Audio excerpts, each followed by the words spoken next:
This is a 1955 Chevrolet 3100 short bed, big back window. There's a start button over here. Touch it and it fires right up, even when it's cold.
It's actually still choked because the idle's running a little hot.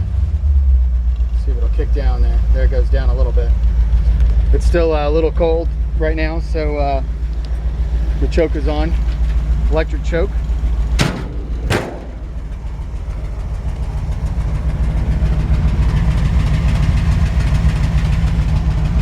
It's got some just short mufflers on it.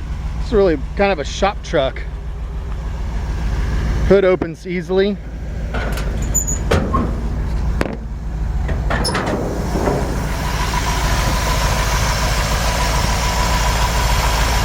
hear the engine run smooth.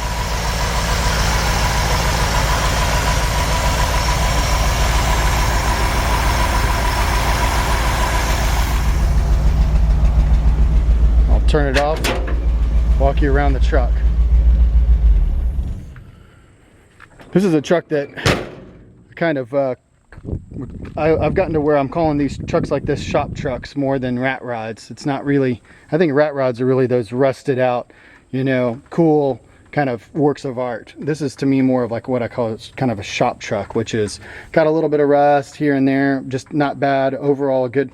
But you know, a truck I can jump in right now and run to the parts store. If I wanted to go grab a battery from O'Reilly's down the road, I could jump in this truck and run down there right now. It runs good, it stops good, the lights work. So it does have a 350 V8 that was put in it a while back, and it runs really good, doesn't smoke. Don't know how many miles are on it, but it hasn't been detailed out perfectly or anything like that, but it runs good. The alternator works good and charges the battery. It doesn't overheat. Transmission shifts out nicely.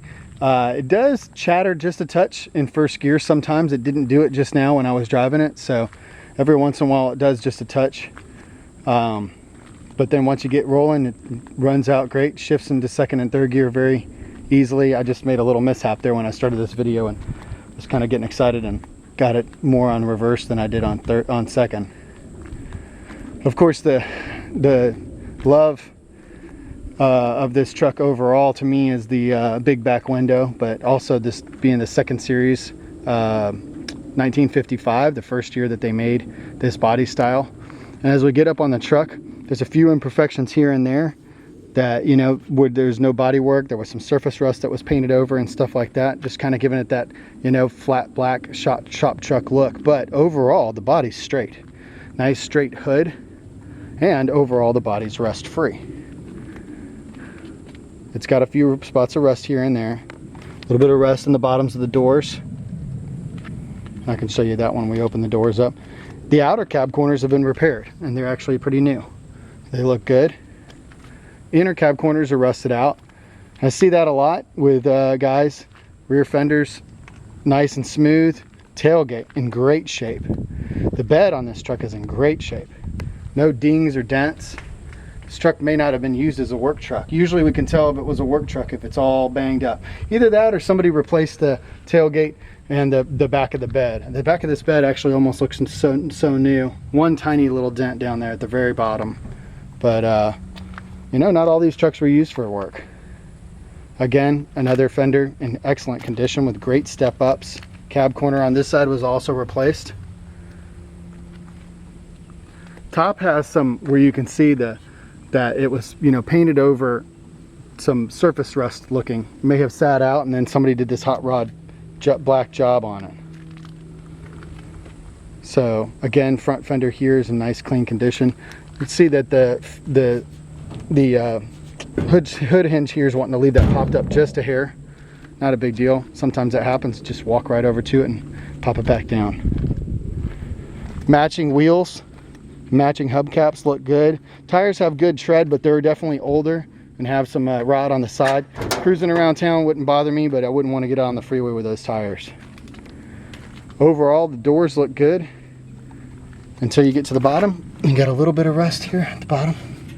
About a ½ inch. I don't even think you'd need a full patch panel. I think you could do a 1-inch tack all the way across. Hinge pockets are in great shape and rust free, both top and bottom. And overall, the floor pans are in good shape. Not perfect, but in good shape. The only thing that's rusty inside here is the transmission access panel, which is not unusual. And there is one spot of rust there in the corner, right under the vent. Really nice, unmolested dash. That's what I love. I hate it when the radios are cut in these things, and this one's not cut. I hate it when the guys swap the steering wheels out too. And this is the original steering wheel, all original gauges. Some of them work and some of them don't. The fuel gauge and oil pressure seems to work good. I think even the temp gauge works. I'm not sure about the speedometer. It does have the original VIN tag placement where it should be. Then a nice clean top. Painted black, but could use a headliner. Those are real inexpensive. Doors sag just a hair, and you know, you kind of just, they need weather stripping, so they're a little rattly when you drive it right now. Inexpensive weather stripping kit from LMC Trucking would do the trick, and maybe a little bit of adjustment on the doors. Underneath, you've got surface rust on the step-ups. And then, like I said, the inner cab corners are rusted out. I see this pretty often. Here's the floor pans. Original floor pans, surface rust, but no holes. You know, this is one of those trucks got a little bit of rust, a touch of rust here and there, but it is no rust bucket. Very important, you know, the frame rails are in great shape. Inner fender wells are in great shape. No rust on the inner fender wells. On this side,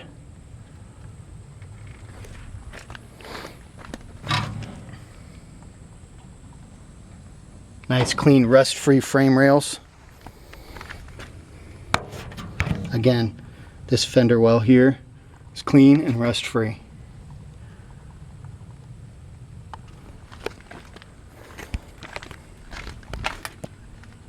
A little bit of rust there, one little spot right there. Other than that, nice clean rust-free front fender well.